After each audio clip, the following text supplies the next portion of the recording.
कुछ ऐसा कल्पना करिए कि आप एक ऐसी जगह पर हैं जहां आपके पड़ोस में हर घर अनोखा, दिलचस्प और एक दूसरे से बिल्कुल अलग है। जहां हर गली का व्यापार जोरों शोरों से चल रहा है और हर एक व्यक्ति का अपना एक वर्चस्व है। जी हाँ, ये सपना नहीं, हकीकत है। आप दुनिया के सबसे शानदार और डाइवर्स इकोसिस्टम कोरल रीफ की दुनिया की सैर कर रहे हैं।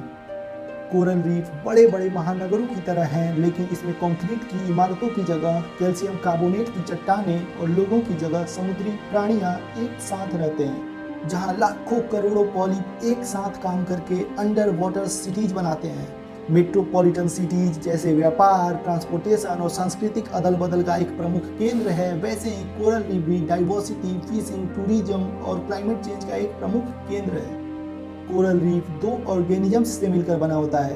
पहला सॉफ्ट बॉडी ऑर्गेनिज्म जिसे हम पॉलिप कहते हैं, और दूसरा एक फोटोसिंथेटिक ऑर्गेनिज्म जिसे हम जूजेंथले कहते हैं। इस जूजेंथले के अलग अलग पिगमेंट्स होते हैं, इसी कारण से आप कोरल रीफ के अलग अलग रंग देख पाते हैं। पॉलिप अपना खाना खुद नहीं बना सकता, उसे एक ऐसी पार्टनर चाहिए जो उसे खाना बना कर दे। और जूजेंथले को एक प्रोटेक्टिव इन्वायरमेंट चाहिए ताकि पानी के भीतर रहने के लिए और कुछ न्यूट्रिएंट्स भी फोटोसिंथेसिस करने के लिए। तो इस प्रकार दोनों पॉलिप और जूजेंथले को एक दूसरे की बहुत सख्त जरूरत है, इसीलिए दोनों सिम्बायोटिक रिलेशनशिप में आ जाते हैं। ये लिव इन रिलेशनशिप नहीं है, हाँ नहीं तो खो गए भाई साहब। और इस प्रकार कोरल रीफ तैयार होता है। कोरल्स वेस्ट के रूप में कैल्शियम कार्बोनेट सिक्रीट करते हैं, जो कि वक्त के साथ साथ एक्यूमुलेट होते जाते हैं और इस प्रकार बड़े बड़े कॉलोनीज बन जाते हैं और लाखों मरीन स्पीशीज को घर और खाना प्रदान करते हैं। कोरल्स की सबसे खास बात यह है कि वो अंडर वाटर ऑक्सीजन प्रोवाइड करते हैं। वर्ल्ड वाइड फंड के अनुसार 1 स्क्वायर किलोमीटर का healthy coral 15 ton marine sea food को सपोर्ट कर सकता है। जी हाँ, कोरल रीफ दुनिया के 0.1% से भी कम ओशियन फ्लोर्स कवर करते हैं और ये समुद्र के 25% ऑर्गेनिज्म को सपोर्ट करते हैं। जी हाँ, ये वर्ल्ड वाइड फंड का डेटा है। अब आप सोचिए कि ये कितने ज़्यादा महत्वपूर्ण है और इनका कंजर्वेशन कितना ज़्यादा जरूरी है। इसी कारण से ये इतनी सारी मछलियाँ इनके आसपास दिख रही हैं। अब जहाँ रसमलाई बटेगी वहीं भीड़ जुटेगी। किसी ने 3 बार ले ली, मुझे पिछली बार नहीं मिला था, लो भाई तुम भी लो।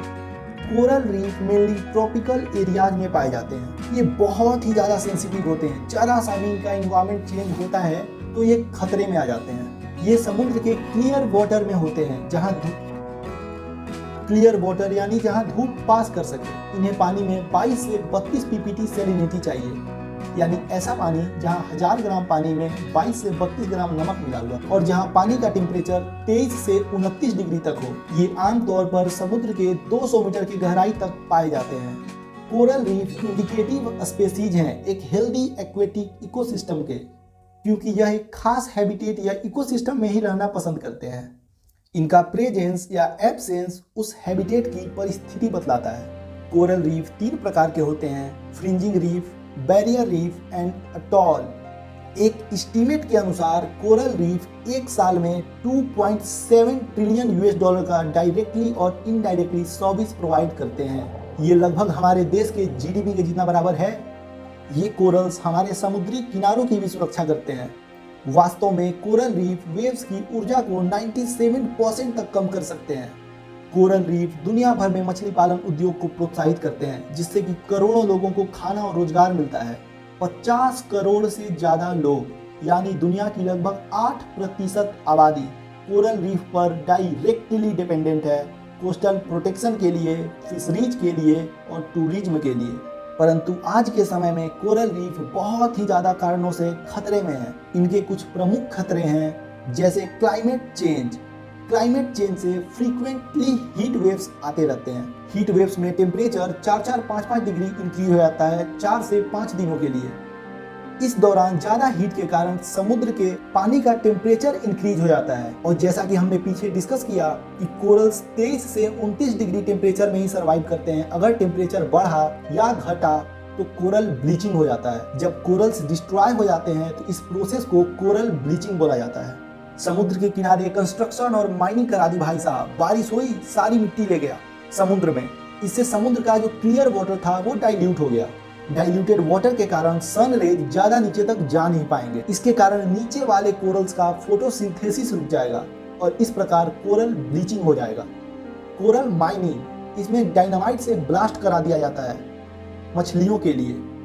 साइनाइड फिशिंग, इसमें सोडियम साइनाइड जाकर कोरल्स में छोड़ देते हैं, इससे मछलियां बाहर आ जाती हैं, पर कोरल्स पूरे के पूरे डिस्ट्रॉय हो जाते हैं। पुअरली मैनेज्ड टूरिज्म, गए हैं टूरिज्म करने, कोरल्स देखने और तोड़ लाए भाई साहब अपनी खास दोस्त के लिए, ये लाया हूं तुम्हारे लिए।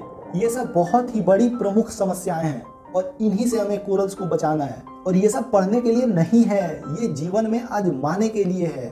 दुनिया का सबसे बड़ा कोरल रीफ ऑस्ट्रेलिया में है, ग्रेट बैरियर रीफ। इसके भी 50% से ज्यादा कोरल्स डिस्ट्रॉय हो चुके हैं। ऑस्ट्रेलियन गवर्नमेंट ने 2018 में अप्रोक्सीमेटली 500 मिलियन ऑस्ट्रेलियन डॉलर खर्च किया था इन कोरल्स को प्रोटेक्ट करने के लिए। सेशेल्स और मालदीव्स जैसी देशों की इकोनॉमी उनके टूरिज्म के कारण चलती है और उनका टूरिज्म मेनली कोरल्स के कारण चलता है, जहां दुनिया भर के लोग वाटर स्पोर्ट्स एक्टिविटीज में पार्टिसिपेट करने के लिए आते हैं, जैसे स्नॉर्कलिंग एंड स्कूबा डाइविंग। ज्यादातर लोग बोलेंगे कि हम तो समुद्र के किनारे रहते ही नहीं है, हम कैसे कोरल्स को कंजर्व करेंगे। जी, आप छोटी छोटी बातों का ख्याल रखकर कोरल्स को कंजर्व कर सकते हैं। जैसे टूरिज्म करने जाएं तो सावधानी से, ये नहीं कि कोरल्स के पास जाकर पैर पटक आए, तोड़ लाए। ये सबसे हमें बचना है। अवेयरनेस फैलानी है। कैसे? तो मान लीजिए कि आपके दोस्त डब्लू और बबलू जा रहे हैं बीच पर कोरल्स देखने, तो उन्हें इसके बारे में बतलाना है, नहीं है इन कोरल्स की इंपॉर्टेंस बतलानी है, क्योंकि ज्यादातर लोगों को इसके बारे में पता ही नहीं है। वो तो कोरल्स को देखते हैं तो ऐसे रिएक्ट करते हैं कि ओ वाह, ये कितना कातिल है। अरे भाई, ये कातिल नहीं है, ये जड़ी बूटी है, ये संजीवनी है उन समुद्री जीवों के लिए जिन्हें ये भोजन और रहने की जगह प्रदान करता है। ये YouTube वीडियो कोरल्स के बारे में जागरूकता फैलाने के लिए है। अगर आपको वीडियो पसंद आई हो तो इसे दूसरे लोगों के साथ भी शेयर करें ताकि वो भी जागरूक हो पाए। धन्यवाद।